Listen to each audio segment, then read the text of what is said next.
जब वामन हुआ शुरू, इतनी कोहरा और इतनी हवा चल रही थी। कोहरा तो बहुत था, बहुत जबरदस्त। चलो मुझे भी बताओ, आपने साईं सच्चरित्र पढ़ी ही है, क्योंकि सभी लोगों ने पढ़ी है, सभी साईं भक्तों ने पढ़ी है। साईं सच्चरित्र में ऐसा कौन सा कैरेक्टर है जो आपको सबसे ज्यादा आपके अपने नजदीक लगता है? देखिए, जहाँ सीरियल के हिसाब से या सिर्फ साईं चरित्र? नहीं, सिर्फ साईं सच्चरित्र में जो बाबा के जैसे कहते हैं कि 52 भक्त थे, जिसमें से कि 2 या 4 भक्त जो हैं वो प्रमुख भक्त थे। तो आपका सबसे पसंदीदा जो भक्त है, तो वो, क्योंकि आप खुद बाबा का कैरेक्टर कर रहे हैं, तो वो सबसे पसंदीदा भक्त आपको उनमें कौन सा लगता है? मुझे श्यामा लगता है, क्योंकि श्यामा बाबा के विचारों को खंगालता है, जो सही मायने में जो नेगेटिव पॉजिटिव दोनों चीजें बाबा के सामने रखता है, बाबा उसको डिफाइन करते हैं। तो मुझे वो चरित्र बहुत पसंद है। उसमें दोनों चीजें हैं, बाबा के प्रति अटूट प्यार है और बाबा से उगलवाने की ताकत जो है वो सिर्फ श्यामा के पास है, मालसापति के पास नहीं है। मालसापति सीधा गाँव सा आदमी है, बाबा ने बोल दिया कि रात है, हाँ गुरुदेव रात ही है। श्यामा कहेंगे नहीं, अभी तो 4 बज रहे हैं, अभी तो दिन का समय है। वो जो आर्गूमेंट है, और बड़े बढ़िया तरीके से वो आर्गूमेंट करता है। कहीं भी आप पूरे साईं चरित्र में भी देखे तो श्यामा ही एक ऐसा कैरेक्टर है जो मतलब, और वो बाबा से विचार लेता रहता है, जो दर्शकों तक पहुंचता है, खींचता है विचारों को। वो बड़ा प्यारा है। जैसे सीरियल में भी वो बाबा के साथ लड़ाई भी करता है और बाबा उसका मजे से उत्तर भी देते हैं, और कोई क्वेश्चन नहीं करता है। क्वेश्चन करने वाला श्यामा ही था, जो सीधा क्वेश्चन करता था, ऐसा क्यों हुआ, आपने उसको रुलाया क्यों, आप उसको आशीर्वाद दे सकते थे, आपने दिया क्यों नहीं, ऐसा क्या प्रॉब्लम है। एक जो जैसे अभी धीरे धीरे हो रहा है कि साईं भक्तों में लोगों की आस्था बढ़ती जा रही, साईं बाबा में लोगों की आस्था बढ़ती जा रही है, और जो अलग अलग धर्मों को मानने वाले हैं, चाहे हिंदू मुसलमान कोई भी हैं, वो साईं बाबा के लिए ज्यादा प्रेम रखते हैं। तो ऐसी क्या वजह? जैसे सिख धर्म में तो खुद गुरु नानक देव हैं, तो सिख धर्म वाले भी जो सरदार हैं वो भी बाबा में आस्था रखते हैं। तो आखिर आपको ऐसा क्या लगता है कि बाबा में ऐसे क्या खास बात है जो बाकी धर्म शायद नहीं बता पा रहे, जो कि बाबा बता रहे हैं?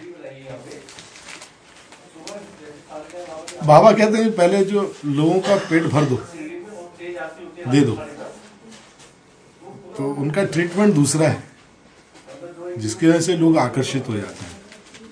जैसे लोगों को लगता है कि फैमिली के साथ प्रॉब्लम है, ये प्रॉब्लम दूर हो जाए, जुड़ते इसी तरह से हैं, छोटे छोटे टुकड़ों से ही जुड़ते हैं आदमी, एकदम से तुरंत नहीं जुड़ता है आदमी किसी से भी। कोई भी बड़ा आदमी आ जाए तो भी वो धीरे से ही जुड़ता है आदमी, पहले उसको देखेगा, परखेगा, नजदीक जाने की कोशिश करेगा, एक आध सवाल होते हैं, उसको लगता है नहीं इसकी बातों में दम है, ये आदमी ने बहुत अच्छी बात की। ऐसे बाबा के साथ है, दूर से अच्छा किसी ने कह दिया कि बाबा में बहुत ताकत है, मांग लो मिल जाएगा, ऐसा कुछ नहीं होता। फिर कभी देखा बाबा के, बाबा एक काम करा दो, बाबा तुरंत दे देते हैं। अरे ये भी हो गया, अच्छा बाबा ये हो जाए, ये भी हो जाता है, हाँ ये भी हो जाए, ये भी हो, अरे सब कुछ तो हो गया। अब तो भैया बाबा ही जाने। तो वो धीरे से ऐसा, फिर बाबा ऐसे चिपका लेते हैं, वो छोड़ नहीं पाता। तो बाबा की बात है ना कि पहले दे दो, उसकी भौतिक सुख की प्राप्ति होने दो। सब कुछ हो रहा है, चलो भाई अब तो भैया जिंदगी जो है भगवान के नाम ही कटेगी। तो इसी तरह से सभी के साथ है, जितने ही मैं साईं भक्तों से मिलता हूँ, सबकी मुरादें पूरी होती हैं, लोग और गहरे जुड़ने शुरू हो जाते हैं। लोगों की बेसिक चीज वही है ना, पेट भरा हो तो आदमी को भक्ति लगती है, पेट खाली हो तो गए भैया पहले रोटी ले लो, होता ही है, बाबा तुरंत पूर्ति कर देते हैं। जो बाबा की साईं सच्चरित्र हम पढ़ते हैं, या जो बाबा का जो भी साईं साहित्य हम पढ़ते हैं, उसमें एक चीज सामने आती है कि बाबा ने राजनीति को थोड़ा दूर रखा, पॉलिटिक्स से बाबा दूर रहे। सिर्फ एक जिक्र आता है जहाँ पे बाल गंगाधर तिलक ने भगवत गीता दी है, और बाबा ने बिना उसे खोले कहा कि हाँ ये भगवत गीता है, ये बड़ा पवित्र ग्रंथ है और इसका सम्मान किया जाए। तो क्या ऐसी वजह रही, क्योंकि उस वक्त वो क्रांति का समय था, वो उस वक्त जो था वो हिंदुस्तान को लोग आज़ाद कराना चाहते थे, तो आखिर क्या वजह रही कि बाबा ने राजनीति से अपने को दूर रखा? मतलब वो पॉलिटिक्स में और वो जो हिंदुस्तान को आज़ाद कराने की भावना थी, बाबा उसमें नहीं जुड़ पाए। अब बाबा ने इस तरह की कोई भी स्टेटमेंट नहीं दी और इस तरह की कोई बात नहीं कही, क्योंकि बाबा को सब कुछ पता था, वो विश्वव्यापी थे। उसके बावजूद उन्होंने कभी ऐसा कुछ नहीं कहा कि हिंदुस्तान के लिए आपको लड़ना चाहिए या आपको क्रांति करनी चाहिए या आपको अंग्रेज़ों के विरुद्ध जाना चाहिए।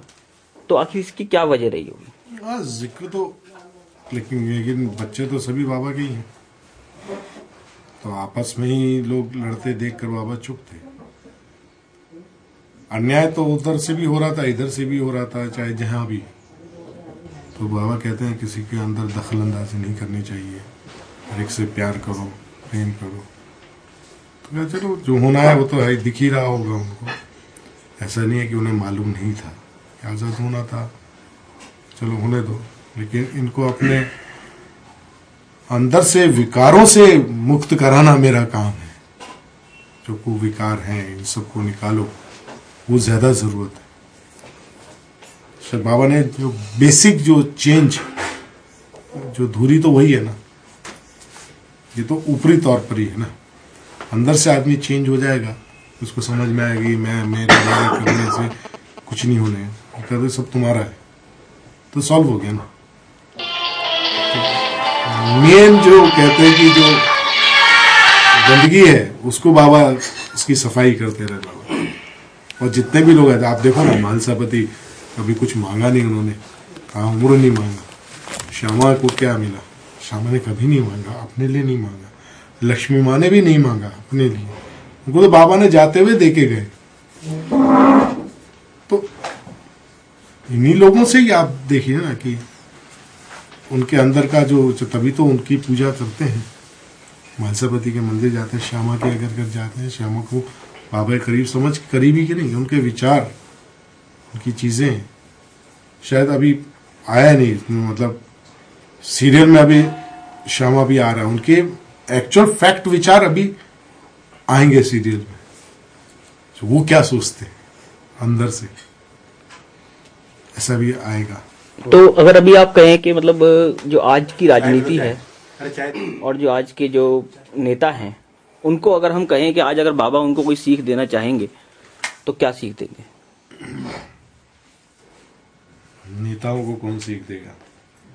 नहीं, बाबा तो सबको सीख देंगे। हाँ, बाबा देते हैं, और वो कितना ले पाते हैं वो बाबा उसको परिवर्तन करेंगे उसमें। तो मैं नेताओं के बारे में क्या बोलूं? ये लोग दूसरों के बारे में सोचें, सिर्फ अपने बारे में ही ना सोचें। अधिकतर नेता सिर्फ पहले अपने लिए, फिर अपने परिवार के लिए, तीसरा आता है फिर अपने ही कौम के लिए। वो टुकड़ों में बांटते हैं ना। लेकिन एक आम नहीं सोच पाता कि सबके लिए सोचे। नेता का फर्ज बनता है कि वो सबके लिए इक्वल सोचे, अपना भूल जाए। तो सबसे पहले अपना ही करते हैं, जिसके कारण तो वो तो अभी रोहिणी में है इतना दुख है चारों तरफ। अभी तो रोहिणी में है ना। तो अभी जो कुछ भी हो रहा है इसमें भी वही सिर्फ अपना देखते हुए काम किया है। मोबाइल नंबर आप ही का है ना। आप गांधी जी को ले लीजिए, नेताजी सुभाष पौने 6 निकलेंगे यहाँ से और हम सीधा नरेंद्र तिलक जी को ही ले लीजिए, ये भी नेता थे ना। उन्होंने अपने लिए नहीं सोचा, घड़ी में सोचा है कभी? नहीं सोचा। 5:30 निकलेंगे, आप आ नहीं पाओगे। आप कहाँ नेता तो वो होते हैं जो दूसरों के लिए काम करते, राजा गार्डन से जो दूसरों के लिए काम करते उसको भगवान करके बिठा दिया जाता है। उसके उद्देश्यों की पूर्ति नहीं करते, उनके जो विचार थे। स्वामी विवेकानंद को ले लीजिए, उनको भगवान बना के बिठा दिया उन्होंने, विचारों को बस। तो आप आ नहीं पाओगे इतनी जल्दी। उस पर अमल किसी ने नहीं किया। भाई आप या तो होटल में मिल लेना। बाबा उनके चीजों को खत्म करें, मैं तो यही प्रार्थना करता हूँ बीकानेर वाला के बारे में सोचे। नारायण में अपने है ना, अपने अंदर जो विकास, कुरीतियां हैं विकास, उनको दूर विकास करने की है। कोशिश करें बाबा। अभी हम वहाँ पहुँचेंगे, हम बेसिक जरूरी वहाँ है। 5:45 यहाँ से 5:30 पौने 6 यहाँ से निकलेंगे घर से भी। रोज शायद फिर ये कोई क्रांति आएगी नहीं नहीं जब साईं भक्त उठ के काम लगेगा करें। वहाँ से पूजा कुछ तो है। और आपको साईं यहाँ भक्त आप ही नहीं पाओगे ना, आपको यहाँ आने में आधा पौने घंटा लगेगा। साईं भक्त कह लो, कृष्ण भक्त कह लो, अभी पौने भक्ति मार्ग बहुत अच्छा मार्ग। नहीं पाओगे मेरे लिए कोई नहीं। मतलब 100% तो सही नहीं हो सकता, लेकिन कोई 1% भी दिक्कत अगर नहीं। सही होता है इंसान और वही सही बहुत है। दूसरों के प्रति दया आकर भाव आ गया तो सब कुछ सुलझ सकता है। Thank you.